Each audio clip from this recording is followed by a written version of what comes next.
Masih ingat iman itu apa? Yakin tanpa ragu kan? Udah harus yakin tanpa ragu. Ngaji udah 40 video lebih masih ragu juga.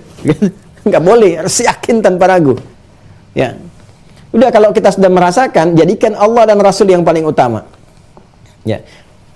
Kalau disebutkan demikian, berarti harus ada komitmen dan pembuktian kan? Karena iman itu kan butuh pembuktian, perbuatan. Jadi orang-orang yang berlatihnya begini, cara berlatihnya. Orang-orang yang sudah mendapati bagian pertama ini, maka dia akan punya skala prioritas dalam hidup. Bapak mencari nafkah. Nafkah itu kan untuk keluarga kan? Ya kan?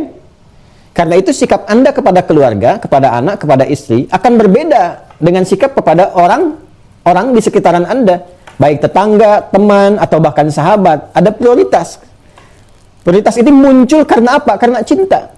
Karena ikatan pertama kepada keluarga, maka perhatian lebih tinggi kepada keluarga bahkan dibandingkan dengan misalnya tetangga atau sahabat, ya, atau bahkan ya, dari saudara, misalnya pertalian.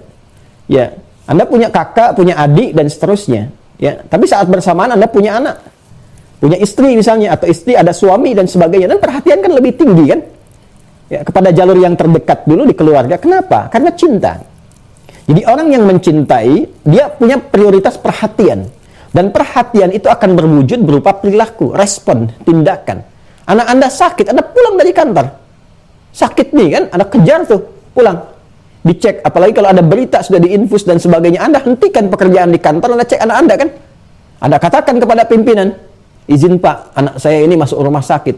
Ada kondisi begini. Oh silahkan Pak, rapat tuh bisa Anda putuskan seketika. Karena kondisi mendesak. Apalagi lebih tinggi tingkatannya daripada itu misalnya. Ya, kenapa? Ada prioritas. Dari mana muncul prioritas ini? Karena cinta. Nah, orang yang menjadikan, hamba yang menjadikan Allah dan Rasulnya cinta pertama dalam jiwanya, maka dia akan menjadikan semua respon prioritas pertamanya adalah kepada perintah Allah dan Rasulnya.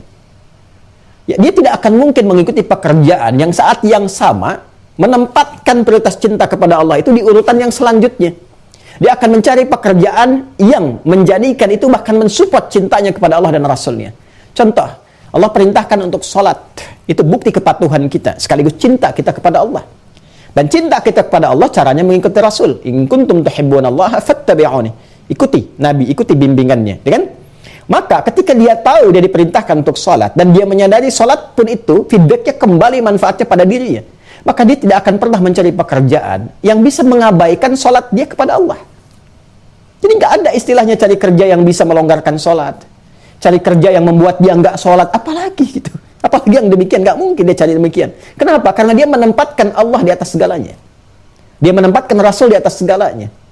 Ya, jadi dia nggak akan cari pekerjaan yang bisa membuat dia bahkan nggak sholat. Mas, hati-hati ya. Rizki itu sudah diatur. Kita bergerak dapat rizki. Dan itu cuma bahasa manusia, tingkatan, jabatan, bahasa manusia. Toh begitu juga dapatnya rizki untuk makan juga. Apa Anda kira jadi miliarder makannya kemudian satu bakul? Tidak juga. Tetap segitu juga porsinya. Cuma status manusia itu yang diberikan begini-begini. Anda cukup mencari yang halal dan thayyib, terhormat Anda. Juga sampai wafat selesai. Tergantung Allah mengarahkan kita seperti apa. Bukan terhina menjadi petani, tidak. Alhamdulillah. Bukan terhina menjadi kebun. Atau itu kan bahasa manusia aja, kuli bahasa manusia, ini bahasa manusia. Pada akhirnya kita mencari yang halal. Kebanggaan kita itu yang halal. Untuk apa mendapatkan jabatan, kedudukan kalau hasilnya dari nyogok, dari korupsi? Tidak ada kebanggaan di dalamnya. Nikmat kita menjadi pedagang. Orang menganggap orang kecil nggak apa-apa. Kecil di hadapan Anda, besar di hadapan Allah. Alhamdulillah. Pada akhirnya orang kecil dia akan wafat. Dan Anda pun yang merasa besar akan wafat. Dan kita lihat siapa yang besar dan kecil di hadapan Allah saat berpulang kepadanya. Alhamdulillah. Jadi kalau kita itu hidupnya begitu, nggak banyak ditimpakan beban pada diri kita. Untuk apa sih cari banyak beban? Ya, saya bingung kadang lihat orang tuh bekerja hanya untuk membebani diri, tapi tidak menikmati apa yang dihasilkan dari pekerjaannya. Berapa rumah megah itu yang kemudian bisa Anda nikmati? Apakah setiap sudut ruangannya bisa memberikan kebahagiaan bagi Anda? Apakah kendaraan itu memberikan kebahagiaan? Kalau kebahagiaannya hanya Anda ketika melihatnya saja, itu semu. Kalau cuma senang lihat kendaraan, ngapain diparkir di garasi? Main-main ke showroom mobil tuh, liatin aja tiap hari. Pulang lagi, Anda nggak punya beban untuk merawatnya. Itu kan? Iya, itu hidup enak tuh seperti itu tuh. Ya, Bukan aib kalau rumah harus kontrak. Bukan aib. Alhamdulillah. Halal. Ya, begitu didapatkan pun amanah juga, ditinggalkan juga. Jadi, cara berpikir kita, berpikirnya mengikuti petunjuk dan pasti kebenarannya, itu lebih tenang gitu. Nggak ada beban hidup yang berlebihan. Apa sih yang mau ditampilkan atau meninggal juga? Ya kan? Ya kalau Allah titipkan, ya alhamdulillah, rawat, jaga, malah jadi hisab kan di akhirat nanti. Jadi saya ingin mengatakan bahwa, ayo coba rubah cara pandang kita itu. Jadi direktur alhamdulillah bikin kebijakan di perusahaan, jangan sampai ada pekerjaan yang mengganggu waktu sholat. Kalau Anda menempatkan Allah cinta pertama Anda, menempatkan Rasul cinta pertama Anda, dengan jabatan itu arahkan supaya lebih taat. Ketika taat, keberkahan muncul. Ya, bahkan ketika Anda jadi pimpinan tertinggi di perusahaan kah misalnya, atau di masyarakat atau berbangsa bernegara, bikin kebijakan yang mensupport iman dan takwa, kan hasilnya berkah tuh. Dunia kan dapat berkah. Tadi bagan yang saya turunkan itu. Jadi kalau ada kebijakan, perbuatan mensupport iman dan takwa, itu jiwa pertama kita itu, nanti akhirnya berkah. Kalau sudah berkah, rahmat turun. Coba lihat di Quran surah ke-7 Al-A'raf ayat 96. Itu kalau kita kompak ya, teman-teman sekalian. Kita beri contoh di Indonesia aja yang mayoritas muslim itu. Ya, kita coba mulai di kajian kita di Wira ini.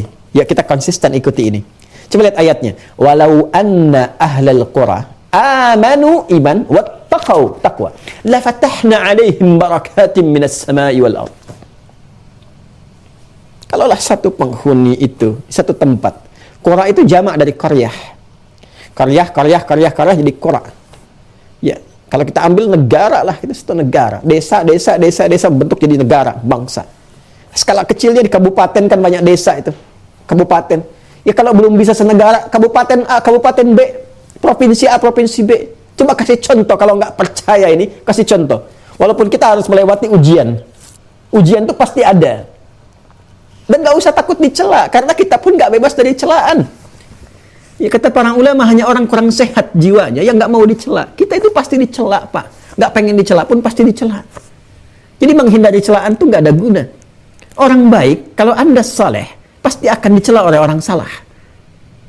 Kalau Anda berbuat salah, pasti dicela oleh orang saleh. Allah saja dicela oleh orang-orang kufar. Malaikat dicela.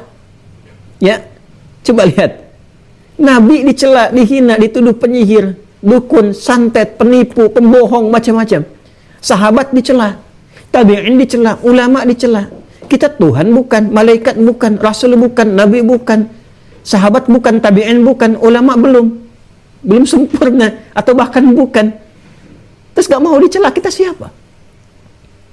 Kita ingin berbuat baik, dapat tantangan ujian, diantaranya celaan. Nih, saya berikan fikih celaan. Ini jarang mungkin didapatkan ya. Ini gini cara memahaminya. Kalau Anda saleh, punya sifat saleh, dan nanti orangnya nanti saleh atau salihat untuk perempuan, itu pasti akan mendapatkan lawan. Karena hidup ini berpasangan. Wa min kulli syai'in khalaqna zawjayn la'allakum tadhakkarun. Awas, ini mahal sekali dia. Ya, saya dapatkannya harus sampai keluar nih, mencari 18-20 jam dari Indonesia, itu terbang pakai pesawat, kan? Ini mahal sekali dapatnya. Semoga Allah berikan pahala pada guru-guru kami, ya. Quran surah ke-51 ayat 49. Ya, paling kiri agak ke tengah sedikit, ya. Agak ke bawah sedikit. Wa min kulli syai'in khalaqna zawjayn la'allakum tadhakkarun. Lihat ya. Perhatikan baik-baik. Dan segala hal, kata Allah, kami ciptakan berpasangan, berlawanan. Supaya kamu sadar, cuma aku yang tidak punya pasangan. Allah yang esa. Ya kan? Laki-laki pasangan perempuan. Ya kan? Benang sari dengan putik. Jantan dengan betina. Siang malam. Demikian sifat pun, baik, buruk. Soleh, salah. Itu berpasangan. Dan hikmahnya, pasangan ini, itu akan saling menguji untuk menyempurnakan. Makanya kesempurnaan di suami itu kan ada di istri, saling menyempurnakan. Demikian sebaliknya, ya, belajar bersama-sama saling menyempurnakan. Dan di sifat pun salah dan soleh itu akan membentuk sebuah kesempurnaan kalau digunakan secara benar. Ya, yang pernah saya sampaikan kan, qad aflaha man zakkaha, ada takwa, ada fujur kan, berpasangan kan. Jadi jujur lawannya apa? Dusta. Dusta diciptakan untuk menyempurnakan apa? Jujur, supaya belajar ya untuk menghindari dusta ini, munculkan jujurnya. Marah, lawannya sabar. Marah dicipta bukan ingin menjadikan Anda pemarah, tapi supaya sabarnya muncul. Sebab kalau nggak ada marah, bagaimana sabar kelihatan? Seperti pernah saya terangkan. Salah itu lawannya soleh. Kan? Salah diciptakan untuk menjadi cermin supaya solehnya muncul. Kadang-kadang ketika Anda ingin berubah menjadi saleh, maka muncul nanti penguat dari yang salah. Bisa jadi bentuknya celaan. Celaan ini kadang-kadang muncul dari orang salah yang dititipkan oleh Allah kepada mereka untuk menguji kesungguhan Anda supaya semakin soleh dan meningkatkan kualitas kesolehan Anda. Contoh, wah hati-hati ya. Ada akhwat misalnya belum berjilbab. Saya panggil akhwat untuk menunjukkan persaudaraan terdalam. Fa asbahtum bi ni'mati ikhwana. Karena sayang saya ini mengungkapkan. Ya, karena sayang saya ini saya menyampaikan ya supaya semua mendapatkan kebaikan kemuliaan. Kemudian ingin berusaha berjilbab. Jangan dikira langsung mudah dia berjilbab selesai. Tidak. Kenapa? Karena setiap perbuatan saleh itu harus melewati dulu fase ujian. Ini, teman-teman. Kan saleh ini melewati ini dulu. Dan ini bentuknya ma'ruf, perintah, nahyu, mungkar, fahsya. Jadi kalau Anda ikuti yang ma'rufnya perbuatannya ke sini, akan dapat lawan dari mungkarnya ke sini.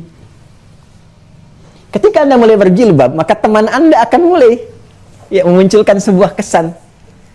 Wah, sudah solehah ya sekarang. Kamu tampil beda ya. Kalau kesannya dari yang soleh lagi, itu apresiasi tinggi, motivasi, Masya Allah. Ukti semakin cantik deh, semakin baik, semakin ini, macam-macam tuh. Tapi kalau dari yang salah kesannya muncul, di lisannya keluar, wah udah mulai deh. Waduh, penghuni surga lewat nih.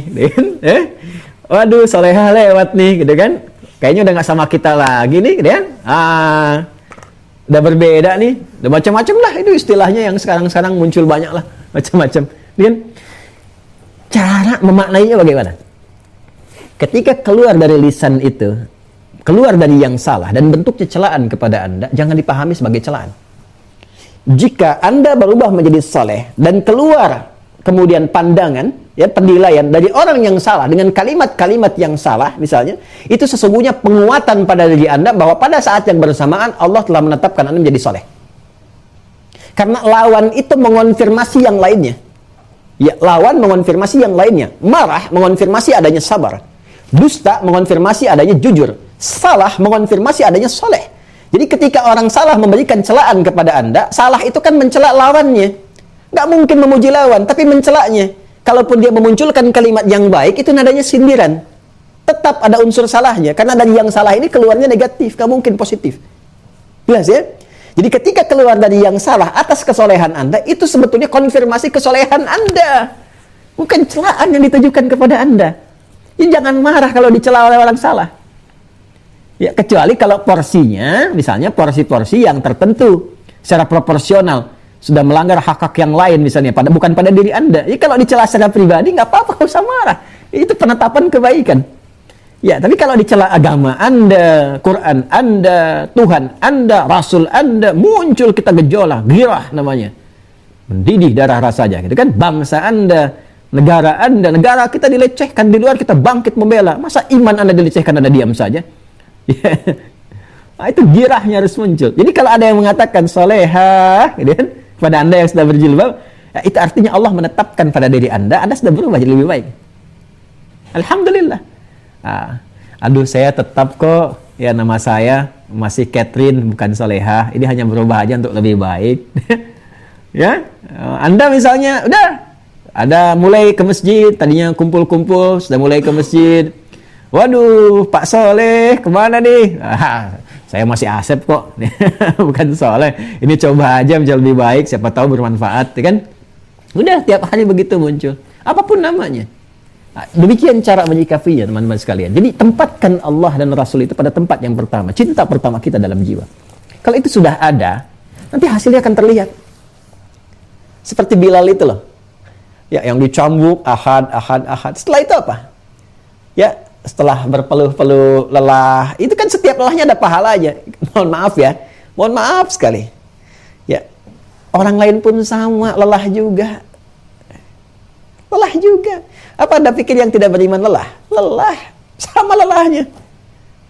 Tapi iman kita memberikan perbedaan, nanti hasilnya akan memberikan perbedaan.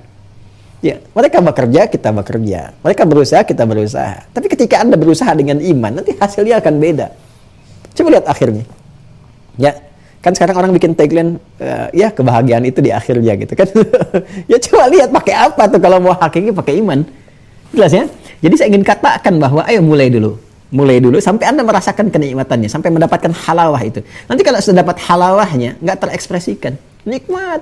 Justru ketika nggak mendapatkan tempat sholat itu yang sesuai dengan kebiasaan Anda, itu gelisah.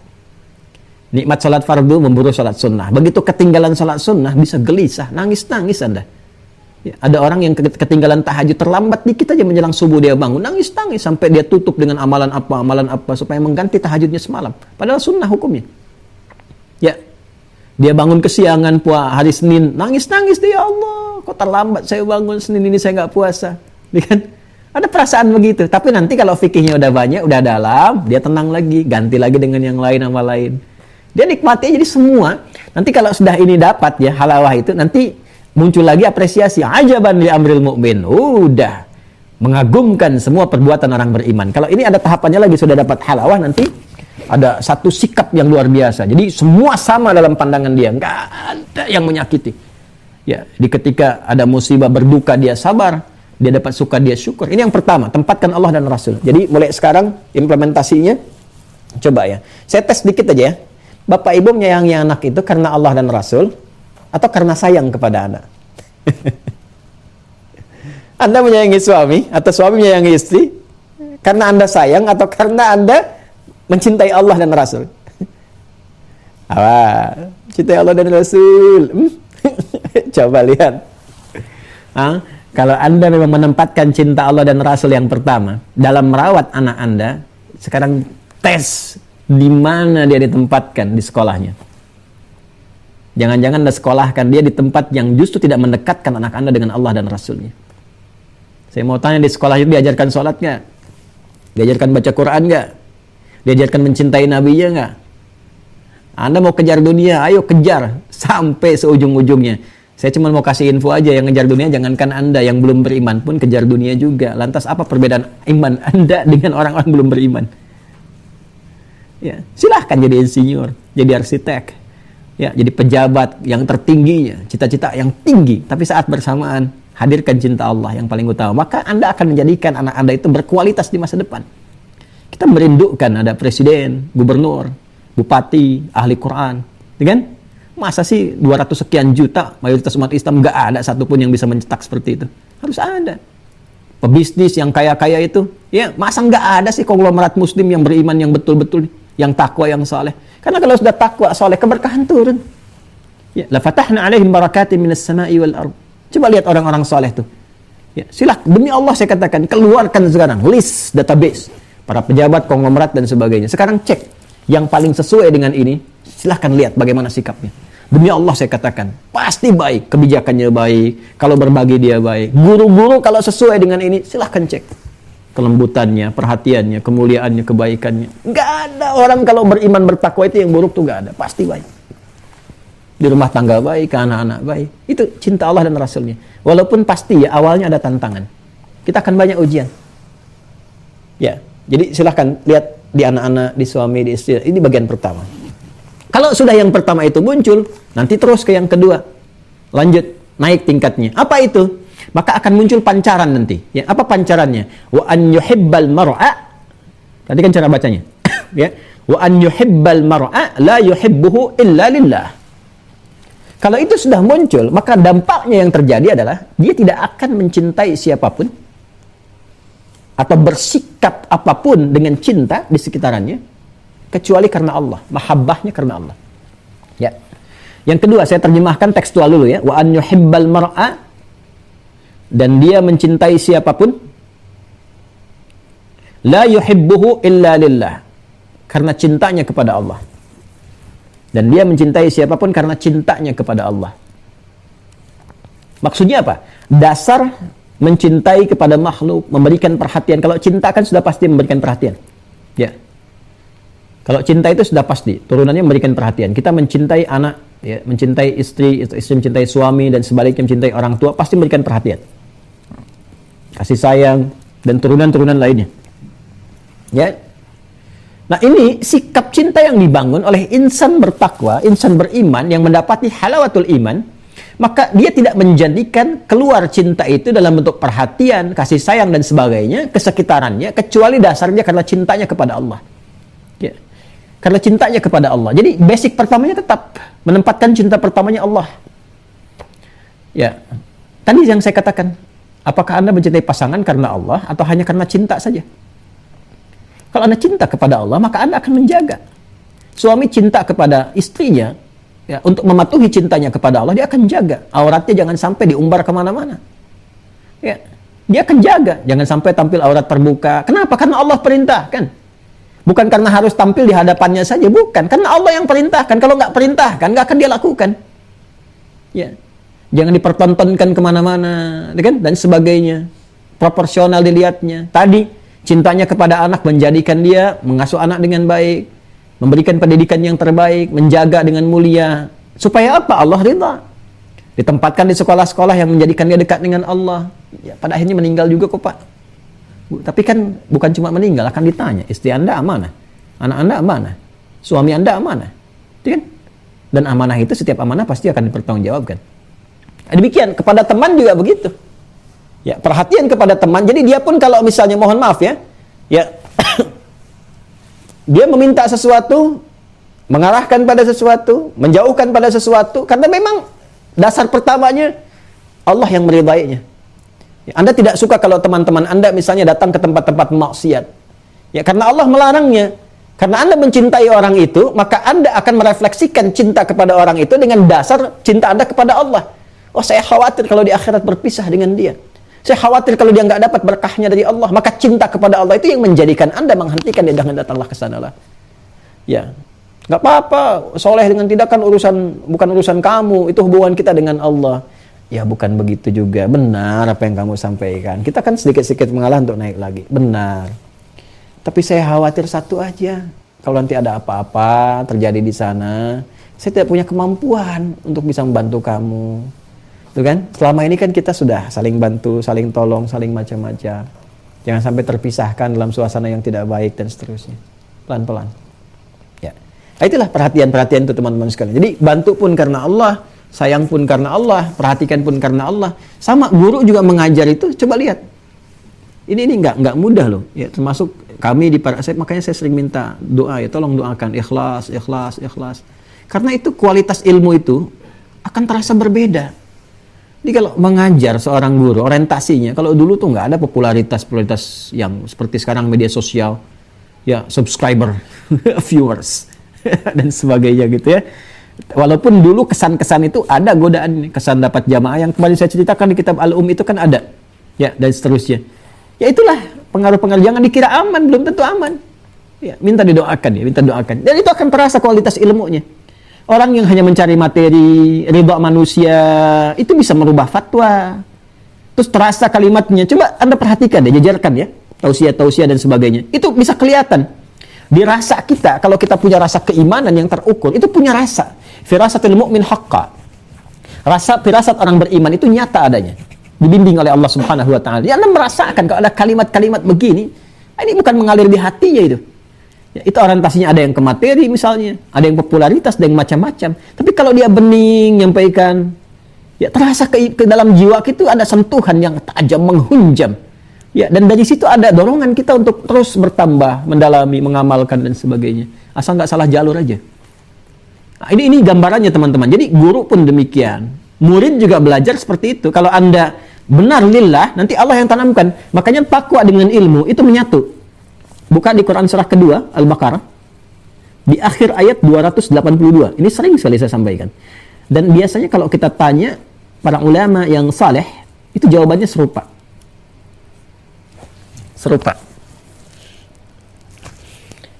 Ini informasi ya, dan jarang diketahui oleh banyak orang juga. Tapi untuk yang laki-laki saja, kalau bapak ibu punya anak laki-laki, saya boleh rekomendasikan itu. Ya. Biasanya kan orang tahu sekarang ngajinya, misalnya belajar. Kalau saya sebut ngaji itu belajar, misalnya kan ke Madinah, Ummul Qura, ke Mekah, ke Al-Azhar, ke Tripoli, Tunisia, kan? Ke Yaman dan sebagainya. Ada satu tempat di muka bumi ini yang terkenal dengan kualitas kekuatan hafalan keilmuan yang turun-menurun. Dan kitabnya ada di kepala mereka. dan terpraktekkan itu semua dalam praktikal kehidupan, interaksi dan sebagainya. Bahkan kalau terkenal, kalau sudah ke situ, itu satu desa tuh ahli ilmu semua. Bahkan ada lokasi-lokasi tertentu yang nggak berubah, ya seperti konsep dulu kehidupan para sahabat itu ininya, rumahnya apanya macam-macamnya. Itu di Mauritania. Mauritania terkenal itu. Jadi kalau Anda coba cari deh, tempat-tempat itu ada satu tempat di Mauritania itu luar biasa lah. Kalau udah diakui, ya sekarang itu kalau udah hafalan macam-macam kitab itu ada di kepalanya. Ya. Ada antara yang populer itu sekarang Syekh Hasan Dedo. Syekh Hasan Dedo itu, masya Allah tuh ilmunya, kitab itu di kepalanya. Kalau udah bicara itu kayak kitab semua isinya itu. Ya. Sederhana kelihatannya, ya kayak orang dari daerah, dari padang pasir, dari macam-macam, karena kehidupannya demikian. Tapi masya Allah gitu, ilmu dan sebagainya itu luar biasa. Nah, yang mau saya sampaikan apa? Yang mau saya sampaikan ketika dikonfirmasi, salah satu wartawan bertanya, apa rahasianya Anda bisa menjaga keilmuan ini kepada tokoh di sana, ya, masyarakat bisa menjaga ilmunya tinggi? Jawabannya serupa semua, persis sama dengan apa yang diriwayatkan di sebelumnya. Guru-guru kami juga mengajarkan demikian. Rahasianya apa? Satu ayat ini.